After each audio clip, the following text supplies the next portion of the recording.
RBI governor की जो announcements आई हैं वो ज़्यादातर एक्सपेक्टेड लाइंस पे ही हैं। जहाँ तक रेपो रेट का सवाल है वो 6.5% पे कायम रहेगा, और जहाँ तक हमारे इन्फ्लेशन, जहाँ तक कमोडिटी पॉलिसी स्टांस का सवाल है वहाँ पर आरबीआई ने ये कहा है कि वो भी विड्रॉल ऑफ अकोमोडेशन पे मेंटेन रहेगा।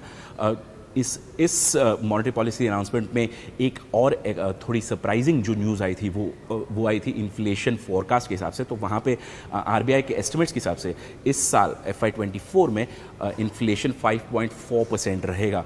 ये आरबीआई का खुद का एस्टिमेट है, और आगे जाके इसको आरबीआई काफ़ी क्लोजली वॉच करेगी कि ये किस तरह से डेवलप होता है। ये जो इन्फ्लेशन फोरकास्ट बढ़ाया गया है 5.1% से 5.4% कर दिया गया है, वो इसलिए किया गया है क्योंकि सब्जियों के दामों में काफ़ी बढ़ोतरी हुआ है, साथ ही साथ में चावल, गेहूं और दालों के भावों में भी काफ़ी बढ़ोतरी हुई है। ये आरबीआई काफ़ी क्लोजली वॉच कर रहा है। आरबीआई के हिसाब से कुछ महीनों में ये दाम घटेंगे, लेकिन क्योंकि बारिश का पैटर्न ठीक से नहीं रहा है और एल नीनो के जो परेशानी है वो अभी भी कायम है, और उसे आरबीआई काफ़ी क्लोजली वॉच करेगा कि उसके हिसाब से इन्फ्लेशन किस तरह से डेवलप होगा।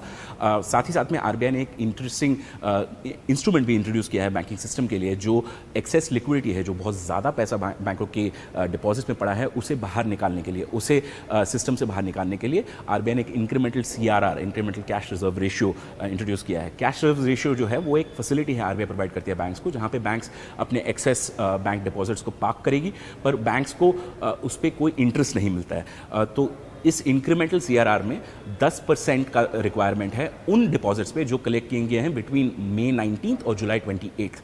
तो इन डेट्स के बीच में जो भी डिपॉजिट्स कलेक्ट किए गए हैं उसका 10% ये CRR में हटा के रखा जाएगा। आरबीआई के हिसाब से इसे हटाने के बाद भी बैंकिंग सिस्टम में इतनी तो लिक्विडिटी रहेगी कि जो सिस्टम की जो भी नीड्स हैं क्रेडिट की, वो बैंकिंग सिस्टम ढंग से प्रोवाइड कर सके।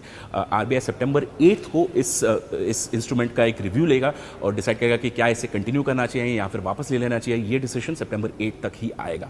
तो उसके हिसाब से आरबीआई की जो अनाउंसमेंट्स हैं ज़्यादातर एक्सपेक्टेशंस में ही रही हैं, लेकिन एक थोड़ी सी चेंज हुई है on the inflation forecast as well as on the incremental CRR ratio. तो ये जो चीज़ें हैं वो आगे जाके किस तरह से बैंकिंग सिस्टम को अफेक्ट करेगी वो हम काफ़ी क्लोजली वॉच करेंगे। Thank you.